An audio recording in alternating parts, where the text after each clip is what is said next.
बेशरम बहू। रवि की शादी रेनू के साथ हुई थी। आज उनकी फर्स्ट नाइट थी। फूलों से सजे बिस्तर पर बैठी रेनू बहुत ही खूबसूरत लग रही थी। रवि उसके पास गया और बिस्तर पर बैठ गया। उसने रेनू के हाथों को अपने हाथ में थाम लिया।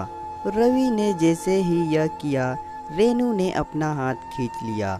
रवि ने फिर से उसका हाथ पकड़ा और उसे गले से लगाने की कोशिश की तो रेनू अपना सिर नीचे झुकाकर बैठ गई। रवि ओहो शर्मा गई, लेकिन तुम्हारी इस अदा ने मुझे और भी दीवाना बना दिया।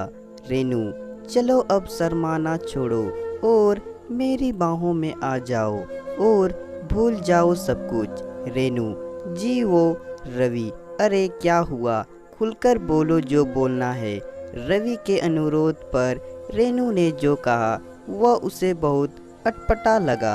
रवि यह कैसे मन्नत मांगी है तुमने? सुहागरात का इंतजार तो सबको होता है। रेनू जी होता तो है, लेकिन मेरे शादी से पहले ही आपकी लंबी उम्र और हम दोनों का प्रेम खूब बढ़े, इसके लिए यह मन्नत मांगी थी। मन्नत मांगते वक्त यह कहा था कि शादी के 1 महीने बाद ही मैं अपने पति के साथ खुलकर प्रेम करूंगी। 1 महीने तक हम रहेंगे तो इसी कमरे में, लेकिन एक दूसरे को स्पर्श नहीं करेंगे। रवि चलो अब तुमने मन्नत मांगी है और वह भी मेरे लंबी उम्र और आपस के प्रेम के लिए, तो मैं तुम्हारी बात मान रखूंगा। दोनों की शादी को 3 दिन हो गए थे। रवि कैलेंडर में दिन ही गिन रहा था।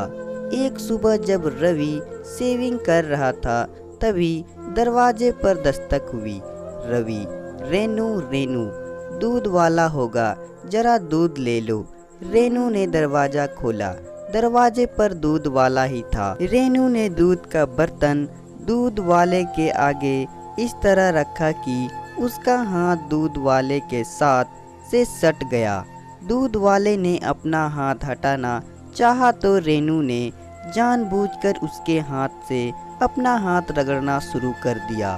दूध वाला मन में अरे मालकिन ये क्या कर रही है? 3 दिन पहले ही तो इनकी शादी हुई है। रेनू क्या हुआ भैया, क्या सोचने लगे? दूध वाला कुछ नहीं मालकिन, यह कहकर वह हड़बड़ाकर वहां से जाने लगा तो रेनू ने उसे देखकर अपनी एक आंख दबा दी।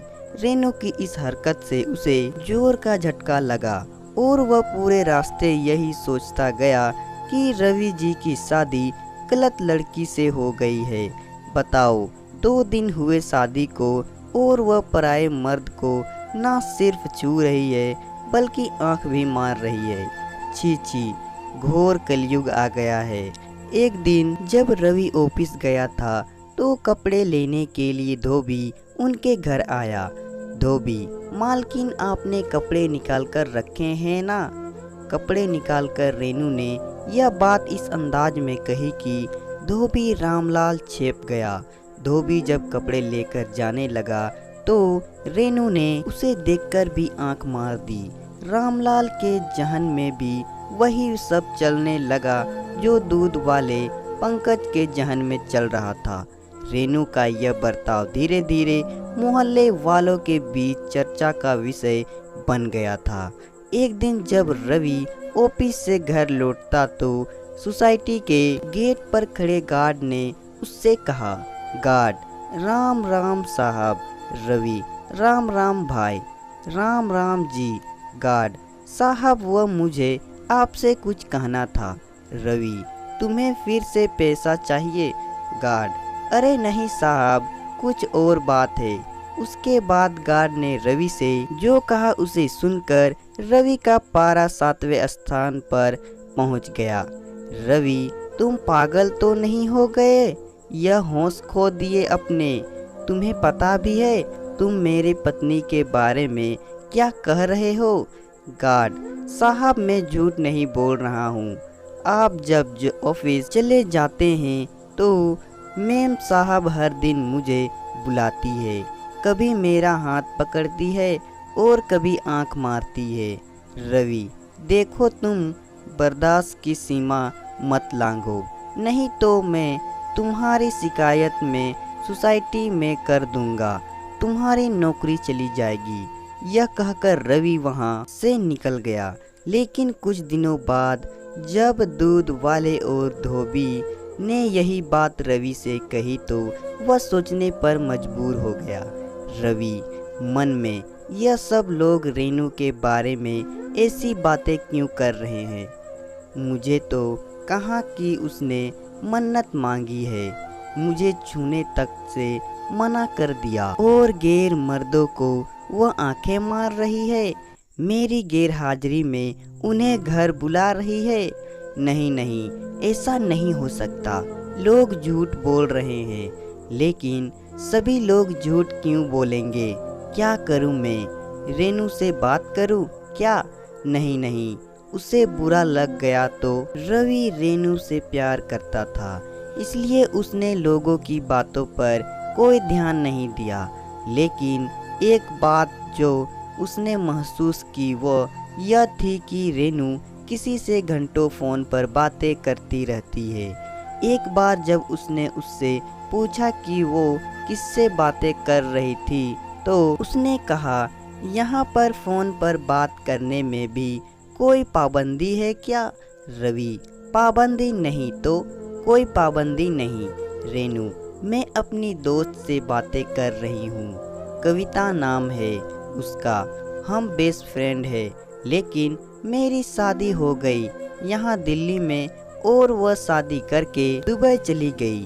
अब हमारा मिलना जुलना ज़्यादा संभव तो नहीं, लेकिन हम फ़ोन पर ही बातें करते हैं। आपको यकीन नहीं हो रहा है तो यह लीजिए फ़ोन और मेरी दोस्त से बात कीजिए।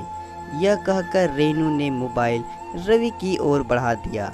रवि ने अपना सिर झुककर रेनू की बात मान ली। वह मन ही मन बहुत दुखी भी हुआ कि उसने अपनी पत्नी पर शक किया। रवि, क्या हो गया है मुझे? मैं अपनी पत्नी पर शक कर रहा हूँ, उस पत्नी पर जिस बेचारी ने मेरी लंबी उम्र के लिए मन्नत मांगी है। मैं बहुत ही बुरा आदमी हूँ यार, बहुत बुरा। वो बेचारी अपना सब कुछ छोड़कर मेरे पास आई है और मैं उसके साथ ऐसा बर्ताव कर रहा हूँ, शक कर रहा हूँ उस पर। उसने अपनी पत्नी से माफ़ी मांगी। एक रात की बात है, रवि गहरी नींद में था, तभी रेनू बिस्तर से उठी और दूसरे कमरे में जाकर फ़ोन पर बातें करने लगी। रेनू, सोहन, मैं अपनी हरकतों से पूरी कोशिश कर रही हूँ कि मेरा पति रवि मुझे छोड़ दे, लेकिन वो तो जोंक की तरह चिपक गया है मुझसे। देखो सोहन, मैं तुम्हारे बिना नहीं रह सकती, कोई उपाय करो और मुझे इस नरक से निकालो। मुझे नहीं रहना है रवि के साथ, एक दिन भी नहीं, एक पल भी नहीं। रेनू को यह बात पता नहीं थी कि उस दिन उसकी सारी बातें रवि ने सुन ली है। जब वो अपनी बात खत्म करके बिस्तर पर पहुंची तो रवि जगा हुआ था। रेनू, अरे आप सोए नहीं? रवि, सो ही तो रहा था मैं, आज तक अभी तो मुझे कुछ पता ही नहीं चल रहा था। रेनू, यह क्या आप कह रहे हैं? क्या पता नहीं चल रहा था? रवि, यही कि मैं तुमसे जोक की तरह चिपक गया हूँ, तुम यहाँ नरक में रह रही हो। रेनू, ये सब आप क्या कह रहे हैं? मेरी कुछ समझ में नहीं आ रहा है। रवि, रेनू, अब तो सच बोल दो, यह सोहन कौन है जिससे तुम आधी रात को बातें कर रही थी?